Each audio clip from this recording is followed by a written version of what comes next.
Okay guys, rehistro tayo ng sasakyan ngayon. Tingnan natin kung ano ang pinagkaiba ng MPV sa SUV, kung magkano yung babayaran. Dito nga pala tayo ngayon sa Catlea, sa may Mindanao Avenue. Hindi na ako dun sa Old Apolonio kasi malapit lang naman tayo dito sa Mindanao Avenue, yung paghatira ng sasakyan. So yan guys, may nakalagay niyo dyan, Land Transportation Office, Vehicle Renewal, One Step Shop. So may LTO na rin siguro dito. Tingnan natin. Turn left. Kasi doon sa kabila guys, sa Old Apolonio, so ang ano lang doon is MBIC lang, inspection lang. So dito, tingnan natin, baka may LTO na rin dito. Mas maganda. Sir, magpa-park ba muna sir? Magpa-park muna? Okay guys, park daw muna. Hindi ko alam. Okay, thank you ha. So yun guys, may nakalagay dyan guys, no? PUG 136, motorcycle 600, light vehicle 850. Ano yung requirement sir? OR sir? Sige, thank you ha. So guys, ORCR lang yung requirement ha. Para lang ito sa mga driver na ngayon lang magpaparehistro. Okay? Okay. Tuturo natin sa mga baguhan kung paano magparehistro ng sasakyan para hindi sila palakad na lang, no? Then guys, open natin yung high beam at low beam. Sabi ko po yan. So wiper. Headlight na sir? Oo, headlight na siya. Plate light, dalawa. So plate light daw, dalawa. Oh no! So plate light na ano dyan, available. So yun guys, lalabas tayo kasi sira yung ano natin, plate light sa plate number, may ilaw doon eh. Hanap tayo, labas ulit tayo sa Mindanao Avenue.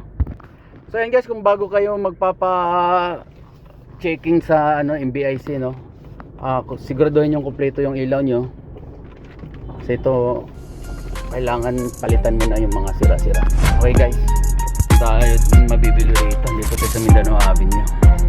Yan, pagka sa kabila papuntang north, SM North. Meron guys, pero walang magkakabit, kaya hindi pwede. Yan guys, may nakausap tayo, yung naglilinis ng aircon, meron daw sila eh. Tingnan natin. Dito na tayo. Okay, mabuti na lang at nandito tayo kay Mark Lloyd Car Aircon. Meron pala silang available. Sino si Mark Lloyd? Ikaw pala si Mark Lloyd. Sino si John Lloyd? Sige lang. Baka dito lang yan sa may Mindanao Avenue. Tingnan, may available sila ni sir.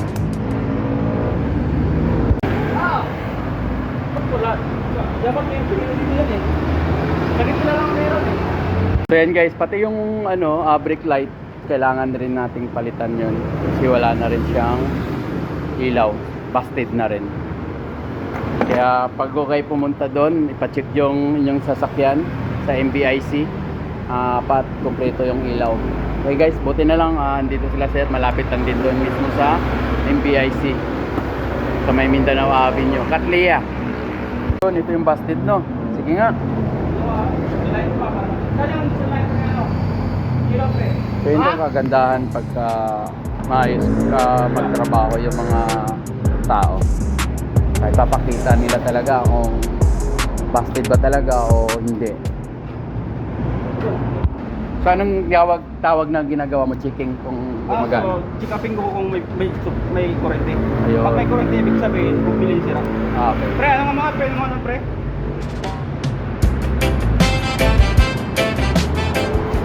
Dapat ilaw yan, pagka-ilaw. Oo.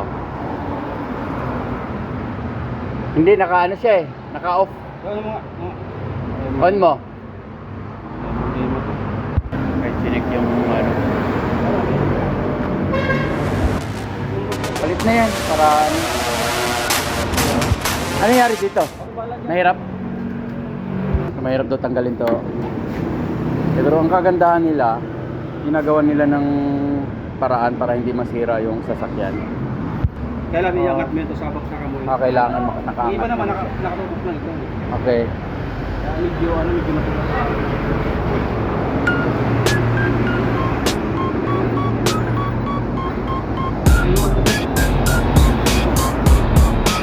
Ano? So ito na. Ilang volts to, boss? Tara, backlight mo. Ayan. Pa, gumalaw yun, yung ginalaw mo. Ayaw, di ba?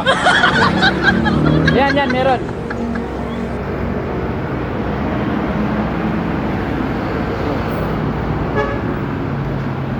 Kuya!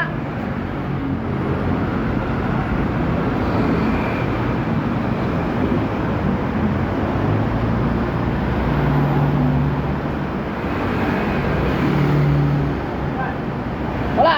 Yung kanina, yan. Wala!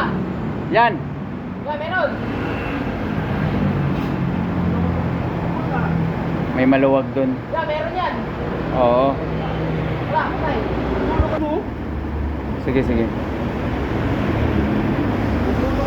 So, ang sensor naman ng ang nagluloko, tingnan na lang ni Kuya. So yan guys, no, sira din ito. Kaya pinalitan na rin. Yung pag nag-brake ka, hindi siya nag-ilaw, kaya pinalitan namin ito. Sige. Ayun pala. Nail checking tayo. Preno nga, sir. So ayan, okay na siya.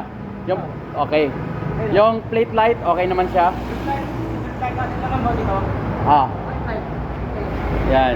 Ah, Preno mo, ito, preno. ayos. So ito, check natin ang plate light. Ayun, umilaw na siya, okay na siya. Ayos. Okay. So yan guys, nandito lang ako sa kay Mark Lloyd Car Aircon. Ang linis dito guys. 4.5. Nasa inyo yun kung magpapagawa kayo rito. Ay, Mindanao Avenue. Papunta yan siya ng Novaliches. Yung sa kabila papuntang SM North. Okay, balik tayo dun sa MBIC at saka sa LTO. So yun guys, nandito na ulit tayo. Sana okay na, wala na magiging problema. Guys, first step muna tayo. Tingnan natin kung sana walang problema. 10 years na rin kasi ito guys, yung sasakyan na ito. Matanda na rin pero ang ganda pa rin ng aircon nito. Sobrang lamig. Maganda yung pang ilalim nito. Ayan, smoke searching muna. Tingnan kung pasado sa utak. Guys, 10,000 no, kapag hindi kayo nakapagparehistro, 10,000 po yung babayaran natin. Kaya check nyo na, baka mamaya expired na pala yung ating rehistro no, sa ating sasakyan. 10,000 sayang din no. Malapit kayo dito sa Mindanao Avenue, Catlea. Dito lang yan, andito na lahat, pati LTO nandito na rin yung checking. Kaya guys, sana kayo dito guys sa mga malapit lang dito sa Mindanao Avenue. At ito pala yung nababayaran ko.